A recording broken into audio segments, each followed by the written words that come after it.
Hey, Chuck. So excited to have you here today and excited to dive into a topic that's on a lot of school leaders' minds, and that is AI. A lot of schools are getting out there, they're embracing AI, they're trying new things. But, what are some challenges that they might be facing or things they might want to think about before fully embracing AI?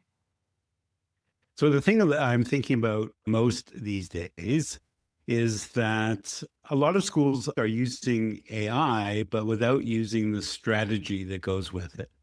So here's a great example. I had a school a couple of months ago. They told me they were looking for a new tagline. So they uploaded their mission statement to ChatGPT and asked it to suggest five taglines.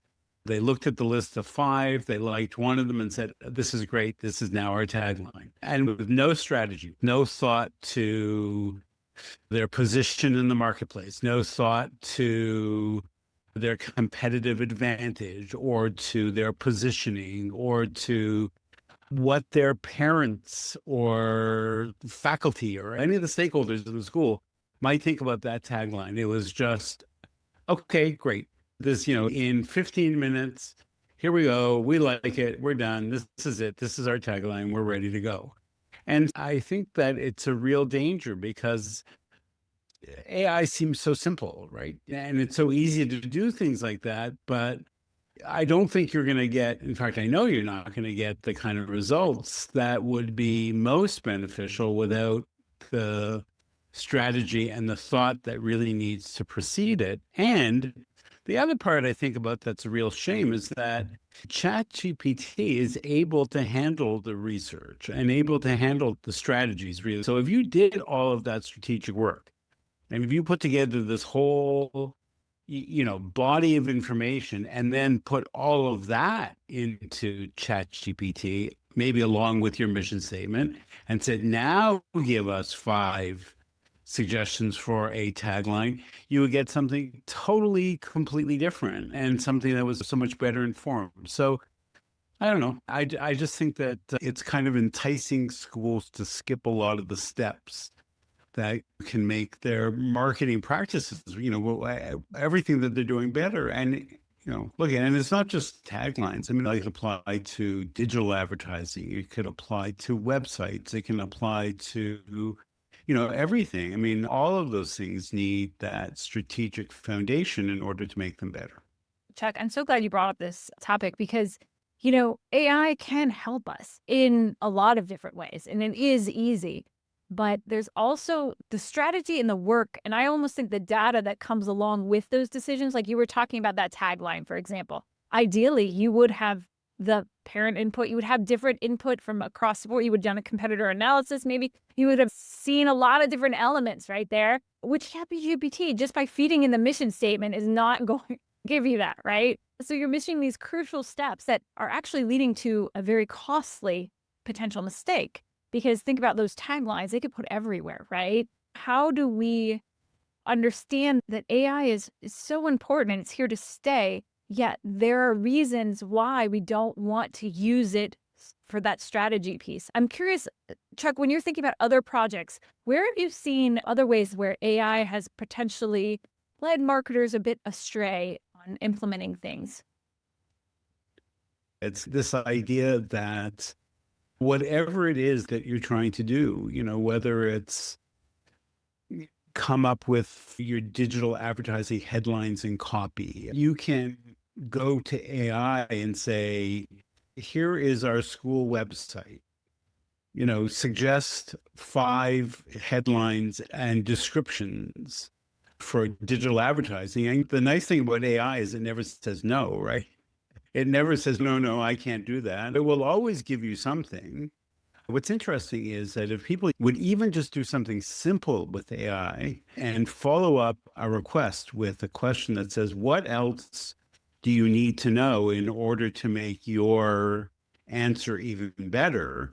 You would find that AI would ask you for that information. It would ask you for some of that competitive analysis, the positioning, the research pieces. But if you don't provide that, it's the great thing about it, right? It always does the best it can. It never says, no, I can't do that. And so Yeah, I think that schools have been enticed by how quick it is, by how cheap it is, and they're just kind of forging ahead. And the other thing I find fascinating too in talking to schools is that, like, it's hard for me to believe that there are schools that are not even using the paid ChatGPT version.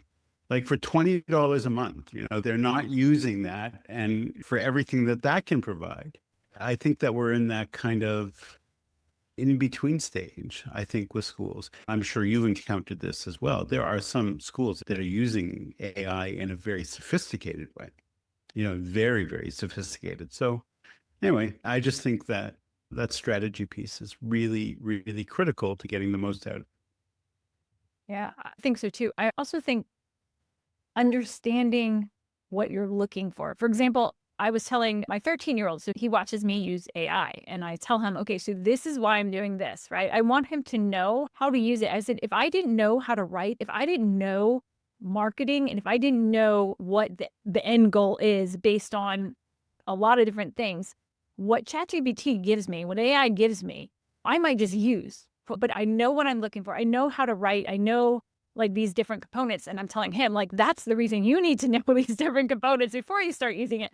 But I'm interested, like, do you see that too? Like that whole, you kind of have to know what you're looking for and have an eye for what you're looking for when you're asking ChatGPT to create something for you. Because if you don't understand, like, I'm thinking how to write and how to write in a way that your audience understands or something like that, like what you get back and what you use is not necessarily going to resonate. I just saw something a day or two ago from, do you know Gary Vaynerchuk? Do you know that Oh, name? Bannercheck, yes. Yes. So I saw a video that he posted in which he said that he composed a 39-minute AI prompt the other day. He did it speaking, he's using, I presume, ChatGPT on his phone, but he said it was a 39-minute prompt in order to get what he wanted to get. And I'm finding, I don't know whether you are as well, but I'm finding that my prompts are getting longer and longer and longer, exactly because of what you just said, because the more precise that you can be about what you want, an AI to do, the better, the more useful the output will be.